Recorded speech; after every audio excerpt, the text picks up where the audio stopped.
Hello, all you Jeepers Creepers fans out there. I love you, baby. Well,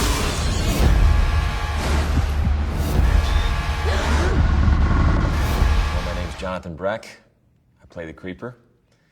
The Creeper plays me, whichever way it goes. Sometimes I wonder. I got involved in this project 17 years ago with the very first Jeepers Creepers movie. And I was just an actor in LA, trying to get a job, and got called for an audition. And my agent said, I got this audition for you. And I was like, well, send me my lines. And she's like, well, you don't have any lines. I'm like, what do I do in the audition? She's like, well, they want you to come in and create a character. And that's pretty much what I had to go on. I had, he's several thousand years old and he eats people. Go,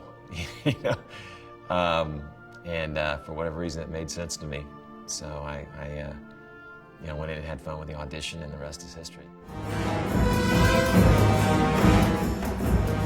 The very first movie, I was dead set against meeting any of the cast, Gina and Justin. Victor and I, the director, we cooked up a plan to keep me pretty much separated from them the whole time. So I didn't interact with them at all. They didn't know what I looked like, nothing. So, when I came out of my trailer, they were, in a different area of the set, and so we really managed that, because I felt like if they knew who I was personally, it might affect, their performance, and vice versa. I didn't want to like them, I wanted to kill them, so we kept separate, which made for a pretty long filming experience for me.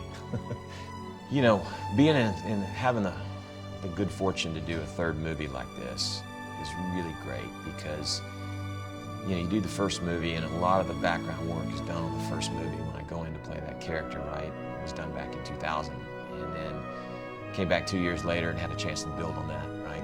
And then now, it's amazing how much comes back to you, and then you just layer on top of that, right? Originally, when I played the character, I did a lot to find the character, a lot of research, and I really went to the animal world, as I wanted to, this guy's a super predator. He's the best at everything. So I really wanted to look at the best animals in their category and really find their traits, but also not lock onto one particular thing, because you can't really, he's got a lot of human traits in him too. So I didn't want you to be able to say, okay, this is one thing or another thing, so it really melded a lot of different characteristics from other beings, including human traits too, to create this character. And then, physically, it's a challenging role.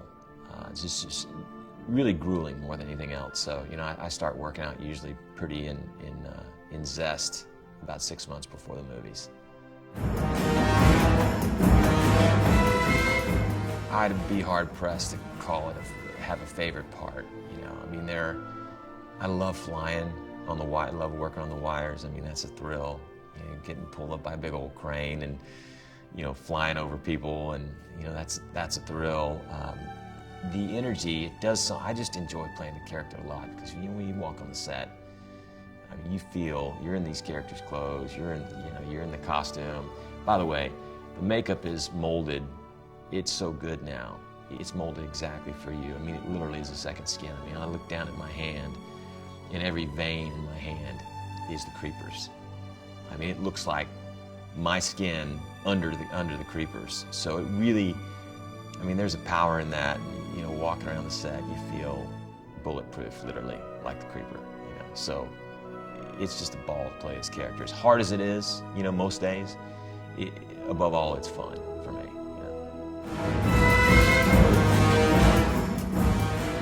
Makeup process, when we started in 2001, there were some days I was in the chair for 7 hours. The glues were different. It was much more of a layering process. Now everything's been refined enough to where most days it takes me about 3 hours to get my makeup, and that's pretty much it. And less pieces, so they could do more with less pieces, and I think the look is even more dynamic, so I think the makeup looks even better with less time, less man hours put into it. It's something amazing happens when you get in makeup like this. I remember the very first makeup test in 2000. I watched myself kind of disappear with each layer of this makeup. By the time I stood up, I mean, I was this character. You know, I just kind of watched myself kind of melt away. And I remember the first time I walked by a mirror and kind of caught sight of myself in the mirror, and I realized, okay, this is something totally different. You know, so I really used the makeup time to sink kind of deeper and deeper into the character. And then by the time I stand up, I mean, it's go time. You know, I'm ready to go. So we don't do a lot of standing around rehearsing or anything like that. I mean, we're ready to go. So, yeah. You know, it sounds cliche. You hear actors say, oh God, we do it for the fans or whatever. This movie, it is really true. I mean, 15 years later, we're coming back and doing a sequel. I mean, that never happens. And that is solely because the fans have kept this franchise alive. I mean, I don't even understand the passion behind it, really, but I mean, these films must really tap into something because people have followed them back from the generation in the early 2000s, and now we've been introduced to a whole new generation of fans that are now coming up and watching us on cable, and just loyal. I mean, they're really the reason that we've gotten this thing rebooted. And that really affected all of us on the set. All of us creatively that were behind getting the movie made, and then all of us actually on the days when we were working, I think. Because, you know, we felt the responsibility of the fan base that had been loyal to us for so long, so we really busted our ass on this movie.